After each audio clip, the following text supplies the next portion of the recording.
Fala pessoal, aqui é o Bruno Passos e sejam bem-vindos à Mega Maratona Marvel. E o que é essa Mega Maratona Marvel? Quer dizer que eu vou ver tudo de Marvel que eu consegui botar as mãos. Aí você pensa, Você já fez vários filmes do universo cinematográfico da Marvel, você vai só terminar de fazer eles? também eu vou atrás de outras coisas. Ou seja, todos os filmes dos X-Men da Fox, o filme antigo do Demolidor, o filme antigo da Elektra, eu vou ter que rever.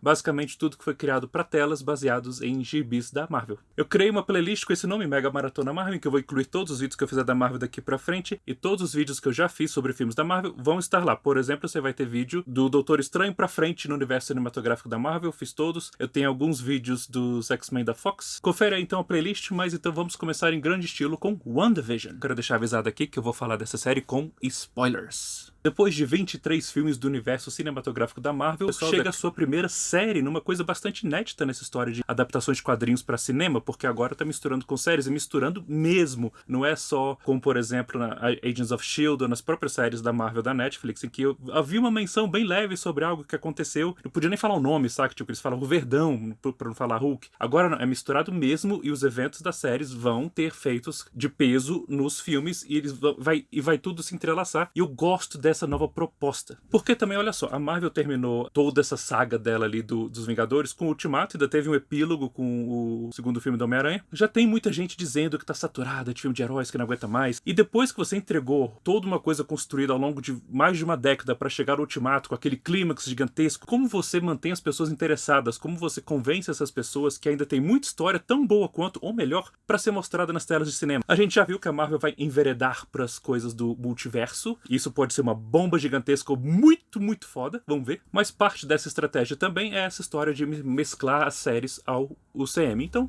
vamos falar de WandaVision. WandaVision, aliás, era para ser a segunda série da Marvel a ser lançada. A primeira era para ser Falcão e o Soldado Invernal, que estreia daqui a poucos dias. Mas com pandemia e coisas, calendários mudando e filmagens mudando, com essa zona toda, acabaram que inverteram. O WandaVision foi a que estreou. A gente passou 2020 inteiro sem ter nada da Marvel, fiquei com saudade. Então, que bom que WandaVision veio, que pude abraçar. Mas olha só, já que era pra WandaVision estrear a Marvel em séries, acho interessante porque ela começa com essa coisa de trazer a linguagem das séries americanas, as sitcoms, de décadas passadas até aqui. Cada episódio vai avançando uma década, né? Então vai mudando o estilo da sitcom que eles estão representando na série WandaVision a cada episódio. Ou seja, você já tá emulando uma linguagem comum, famosa, à televisão, para misturar com esses personagens que vieram do cinema. Então é uma maneira mais fluida de botar a gente dentro dessa nova maneira de narrar histórias da Marvel. E nessa história de recriar sitcoms é muito bem feitinho, saca? E não foi só botar um filtro preto e branco, não, saca? Você tem ter certos cuidados. Por exemplo, o Paul Bettany, o Visão, para fazer as cenas em preto e branco, ele foi pintado de azul, porque ficava num tom de cinza melhor quando você botava em preto e branco. O que eles puderam trazer de iluminação, de equipamento para recriar como as coisas eram filmadas em cada época, com os ângulos certos, tinha até plateia assistindo essas filmagens das sitcoms, que era muito comum, e você tinha toda aquela linguagem leve das sitcoms, cada um à sua forma, com o passar dos episódios e das décadas. As sitcoms geralmente têm famílias felizes, em situações muito idílicas, saca? Nenhum problema é grande demais, nenhum membro da família vai contra o outro, nunca tem uma grande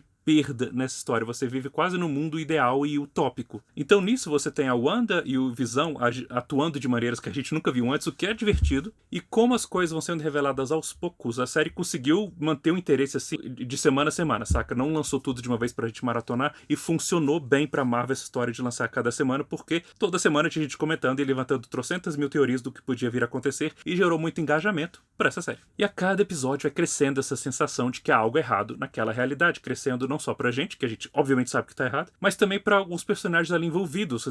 Você percebe o Visão de vez em quando se mancando, olha, tem algo errado aqui, e de repente a coisa reseta e ele volta. É estranho. Isso tudo culmina com a descoberta de que a Wanda criou toda essa realidade, todo esse cenário, pra não ter que lidar de novo com luto, com perda. Porque olha só, não é só ela perdeu o Visão, ela perdeu os pais quando criança, cresceu com o irmão muito apegado e viu o irmão morrer, perdeu o amor da vida dela ali, o amor romântico da vida dela, que era o Visão, porque lembra no Guerra Infinita, primeiro que ela teve que matar ele a pedido dele pra destruir a joia, e o Thanos não conseguiu, não deu certo, isso já deve ter deixado uma bela de uma cicatriz nela, e depois ela vê o Thanos arrancar metade da cabeça do cara na frente dela também, e aí ela morre, né? Ela ela morre com um estalo e volta logo depois. Então, no que ela voltou, ela ainda tá, no ultimato ali, ela ainda tá carregada do negócio. Ela acabou de ver esse cara matar o amor da vida dela. E o WandaVision é poucas semanas após o ultimato. Então isso tudo tá muito recente, muito dolorido pra ela ainda. E essa dor insuportável levou ela a tomar essas atitudes não heróicas, porque não heróicas a gente fala já já. Mas a série acaba fazendo a gente pensar, se eu tivesse esse poder e sofresse uma perda de uma pessoa que eu amo tanto, será que eu ia ser forte bastante pra não fazer o que ela fez? Não sei.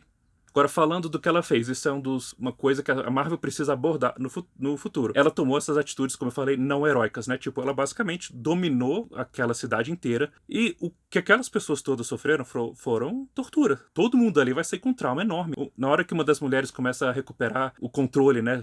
Escapar do controle da Wanda e fala, pelo menos deixa a gente morrer. Meu irmão! Ou a outra, ela que pede, deixa minha filha sair do quarto. Velho, isso é muito pesado. E a série não aborda as consequências que isso vai ter pra Wanda, saca? Tipo, ela reconhece que fez besteira lá no final, ela sai, mas eu espero que isso seja abordado futuramente em algum filme, de alguma forma, porque é uma coisa muito séria que ela fez pra não ter consequência nenhuma, não ser nem abordado, não ser nem conversado, saca? Isso precisa de alguma coisa no futuro pra ficar legal. Do jeito que está, ainda não tá bom. Mas se é pra ser uma história de amor, no fim das contas, vamos falar da dupla principal, a Wanda, interpretada pela Elizabeth Olsen, e o Visão, interpretado pelo Paul Bettany. E eles nunca estiveram tão bem nesses papéis antes. Primeiro porque eles tiveram que variar suas atuações, seus maneirismos, seus modos de falar para se adaptar a diferentes linguagens de diferentes sitcoms ao longo de décadas. Isso já foi um exercício interessante. Mas o fato de a série ser sobre os dois pôde dar um tempo pra gente conhecer melhor e entender melhor a relação dos dois, porque a gente conhecia nos filmes que, de repente, eles se apaixonaram e tava tudo lindo entre eles, e deu no que deu depois. A gente mais soube que eles estavam apaixonados, mas a gente pouco viu, pouco isso foi mostrado pra gente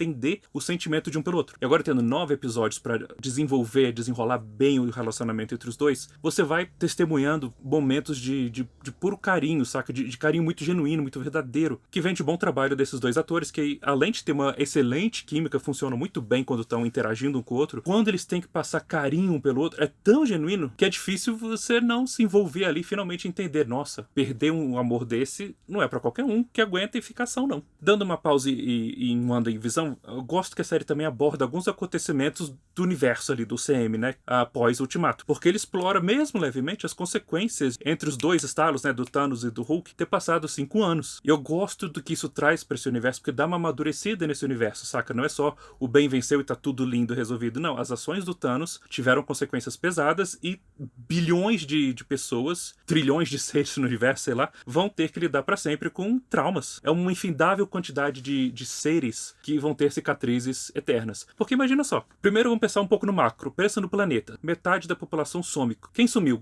Governantes? Pessoas que forneciam trabalho essencial? Como é que você rearranja tudo isso? Estruturalmente o mundo deve ter ficado um caos. E 5 anos depois, pelo que estava no Ultimato, o mundo estava se recuperando e voltou todo mundo. Então você já estava com uma solução e de repente voltou. Como é que você desfaz aquilo para voltar? Meu irmão, só de tentar pensar me dá dor de cabeça. Pensa agora no micro. Imagina que você é casado com alguém, essa pessoa some. E você não entende nada, você fica num luto absurdo. Agora imagina que você consegue superar, você consegue tocar sua vida, você conhece outra pessoa, se apaixona com outra pessoa, casou com essa outra pessoa e a sua outra volta. Como é que você fica e como é que essa que voltou fica? Porque pra ela foi assim. De repente, 5 anos e o seu marido, namorado, esposa, namorada, tá apaixonado por outra pessoa.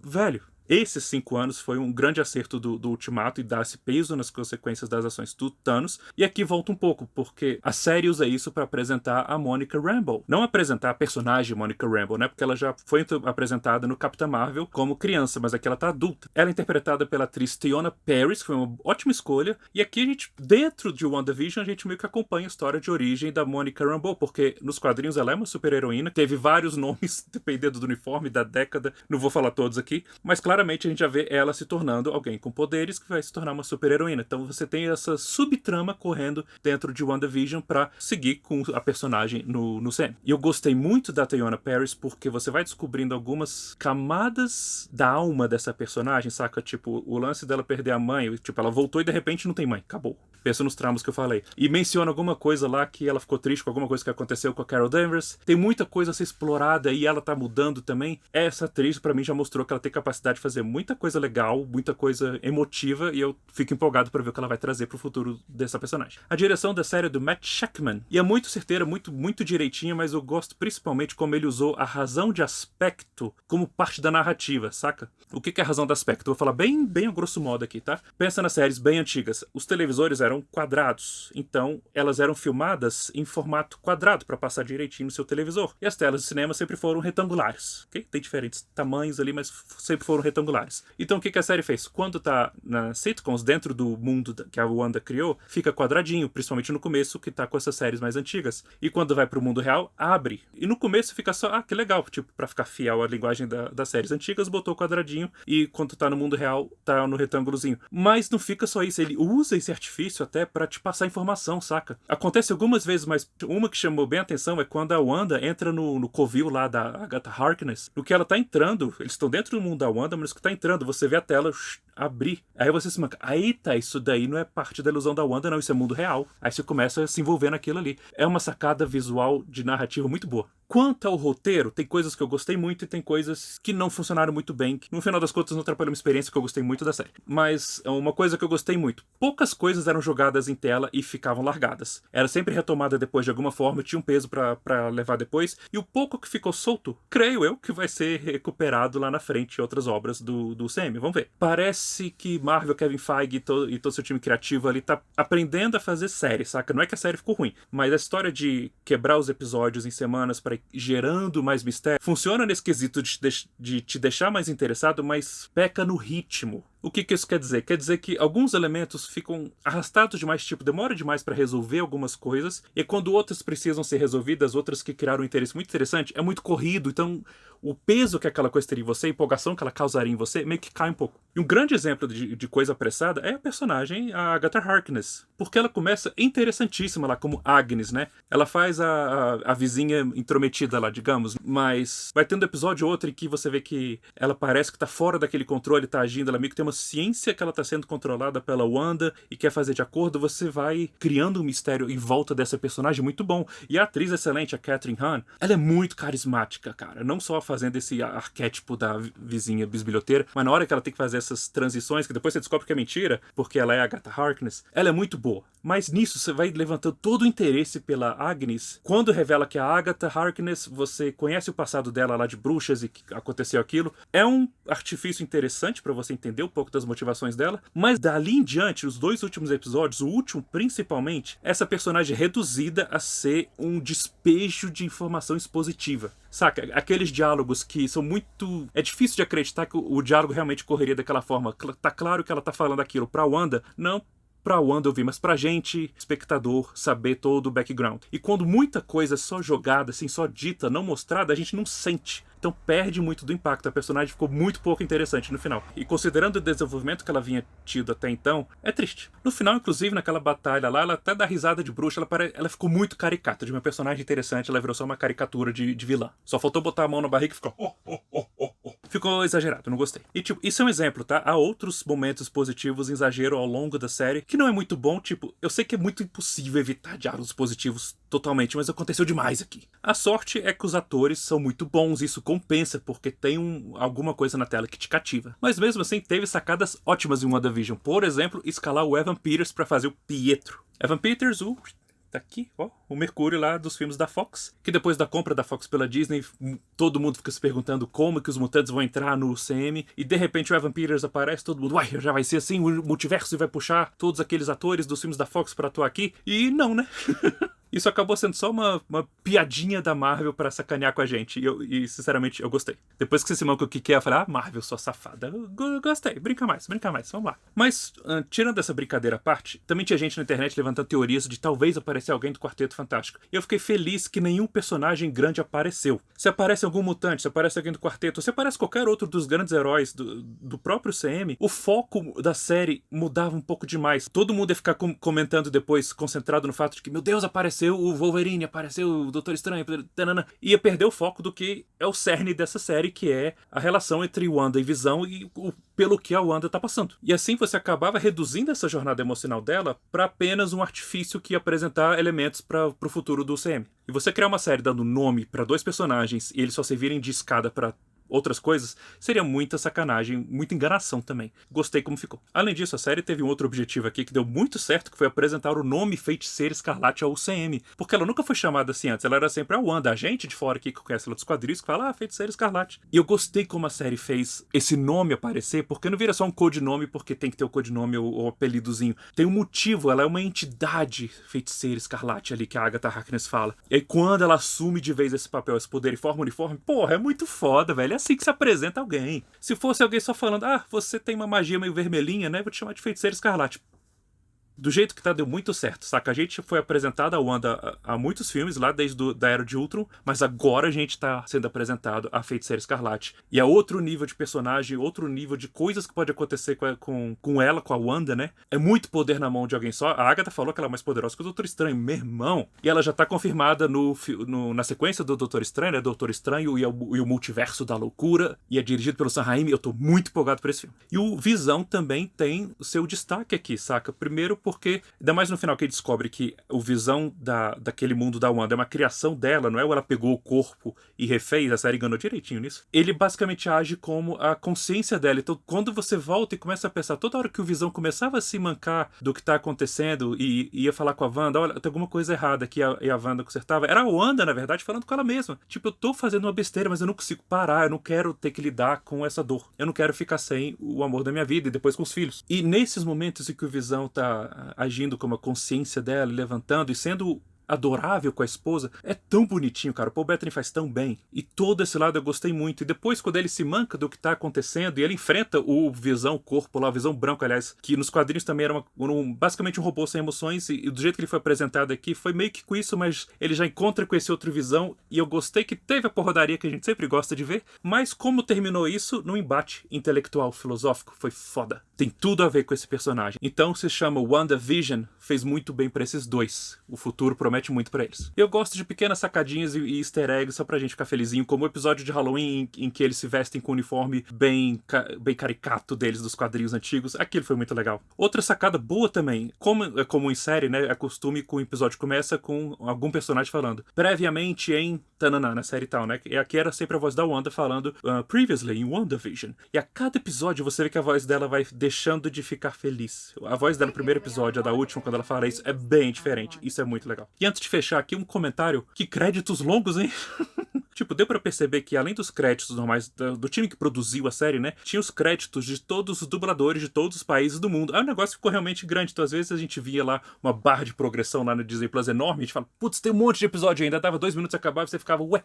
Mas isso é picuinha minha, tá? Eu sendo chato. Outra coisa que eu gosto em WandaVision. O nome da série não é WandaVision só porque a série que a Wanda cria dentro lá do mundo dela chama WandaVision. O nome em si já é uma forma muito simples de ilustrar pra gente que Wanda e Visão estão sempre unidos. E isso é breguíssimo, com certeza. Mas, gente, falar de amor é ser brega.